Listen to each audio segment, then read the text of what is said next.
2014లో టీఆర్ఎస్లో ఒక సెక్షన్ ఏమో మా వాళ్ళు ఏమంటారంటే టీఆర్ఎస్ ఆఫర్ ఇచ్చింది అని అంటారు. కానీ అది ఎందుకో ఎక్కడిచ్చిండ్రు ఎవరికి ఇచ్చిండ్రు అనేది ఇదే విధంగా ఎవరు చెప్పలేకపోతున్నారు. ఒకవేళ అది కనుక బయటికి వచ్చి ఉంటే అంటే అది చర్చకు వచ్చి ఉంటే చర్చకు రాలే, అది చర్చకు రాలేదు సతీష్. సుష్మా స్వరాజ్ గారి ఆఫీస్కి, అరుణ్ జైట్లీ గారి ఆఫీస్కి, రాజ్నాథ్ సింగ్ గారి ఆఫీస్ నుంచి తెలంగాణ పార్టీ ఆఫీస్కి మెయిల్స్ వచ్చినాయి. 28 సీట్లు టీఆర్ఎస్ ఆఫర్ చేస్తున్నది, మీరు ఓకేనా అని చెప్పి ఓకే అనుకున్న సందర్భంలో నుంచి ఎందుకు ఆ పొత్తు దాకా వెళ్ళలేదు? అది అది అది ఒక రకంగా చెప్పాలంటే అది ఆ అంశం మాలాంటి వాళ్ళ దాకా రాలే. ఒకవేళ మాలాంటి వాళ్ళ దాకా వచ్చుంటే మాత్రం మేము డెఫినెట్గా బాగా గొడవ చేసి రచ్చ చేసేవాళ్ళం. అది మరి ఎక్కడ హషప్ అయిందో తెలియదు. అది నిజంగా కూడా చెప్పాలంటే హషప్ చేయబడ్డదని అనుకుంటున్నాను నేను. చంద్రబాబు నాయుడు కోసం ఎట్లా హషప్ చేయబడ్డదో నాకు కూడా అది ఒక అంటే ఇప్పుడు అప్పుడప్పుడు మాట్లాడుకుంటా ఉన్నప్పుడు అది వస్తూ ఉన్నది. వచ్చినప్పుడు మేము అంటున్నాం మరి అది దాన్ని ఎందుకు మీరు బయట పెట్టలేదు అంటే అది బయట పెడితే దబ్బున అది ఓకే కాకపోతే మళ్ళీ ఇబ్బంది అయిద్దామని చెప్పి 2014 పెద్ద కొట్లాట కదా. బీజేపీ అనుకూల చంద్రబాబు అనుకూల బీజేపీ, కేసీఆర్ అనుకూల బీజేపీ, బీజేపీ అనుకూల బీజేపీ. మేమందరం కూడా ఒకవేళ టీఆర్ఎస్తోని అవకాశం ఉంటే మేము టీఆర్ఎస్ వైపు మగ్గు చూపెట్టేవాళ్ళం.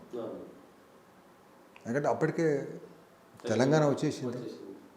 ఇంకా మాకు చంద్రబాబుతో పొత్తు పెట్టుకోవాల్సిన అవసరం లేదు. కేవలం సిటీ నాయకత్వం అటు మొగ్గు చూపెట్టి ఉండవచ్చు తప్ప మేము గ్రామీణ ప్రాంతంలో ఉండే బీజేపీ నాయకులందరం కూడా మేము తెలంగాణ వాదం మీద ఉన్న టీఆర్ఎస్తోనే మేము మొగ్గు చూపెట్టేవాళ్ళం. సార్ ఇంకా ఒక పెద్ద ఆఫర్ ఏంటంటే భారతీయ జనతా పార్టీ, నేను అప్పుడు రిపోర్టర్గా ఆ పార్టీలో ఉన్నప్పుడు అదే టీడీపీలో 2014లో ఎమ్మెల్యేలు గెలిచిన 20 మంది ఎంతమంది ఉన్నారో వాళ్ళంతా బీజేపీ నాయకత్వానికి ఒక ఆఫర్ ఇచ్చారు.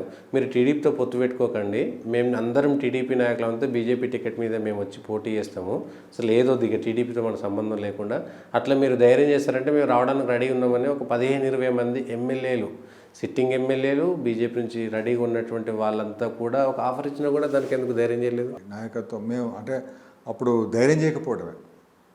ఇప్పుడు కిషన్ రెడ్డి గారు కీలకంగా ఉండే, తర్వాత సిటీ నాయకుల ప్రాబల్యం కూడా ఎక్కువ ఉండే. సిటీ నాయకులు ఎంతసేపు కొంత టీడీపీతో పొత్తు ఉంటాయి. తర్వాత ఈ సెటిలర్ ఓట్లు ప్రధానం కాబట్టి, కీలకం కాబట్టి ఆ ఓట్లు రాకపోతే గెలవడం కష్టం అని అనుకోవడం వల్ల ఉండొచ్చు. ఆ రోజు బై ఎలక్షన్లో గెలిచిన ఎన్ఎం శ్రీనివాసరెడ్డి అండ్ లక్ష్మీనారాయణ ఇద్దరు బహిరంగంగా వెంకయ్యనాయుడు వల్ల మేము నష్టపోతున్నాం, చంద్రబాబు నాయుడుతో పొత్తు కోసం బీజేపీని బలి చేస్తున్నారనేటువంటి మాట ప్రెస్ మీట్లో అన్నారు, అఫీషియల్గా అన్నారు. దాని మీద సస్పెన్షన్ కూడా చేశారు ఎన్ఎం శ్రీనివాసరెడ్డి మీద. అదంతా కూడా అంటే దీని మీద తర్వాత వెళ్ళిపోయి మళ్ళీ వచ్చారు అనుకోండి. ఇదంతా కూడా హషప్ చేయబడ్డది.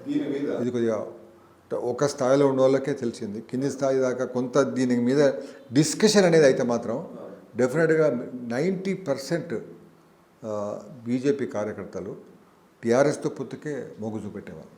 ఇండిపెండెంట్గానే పోయేవాళ్ళు.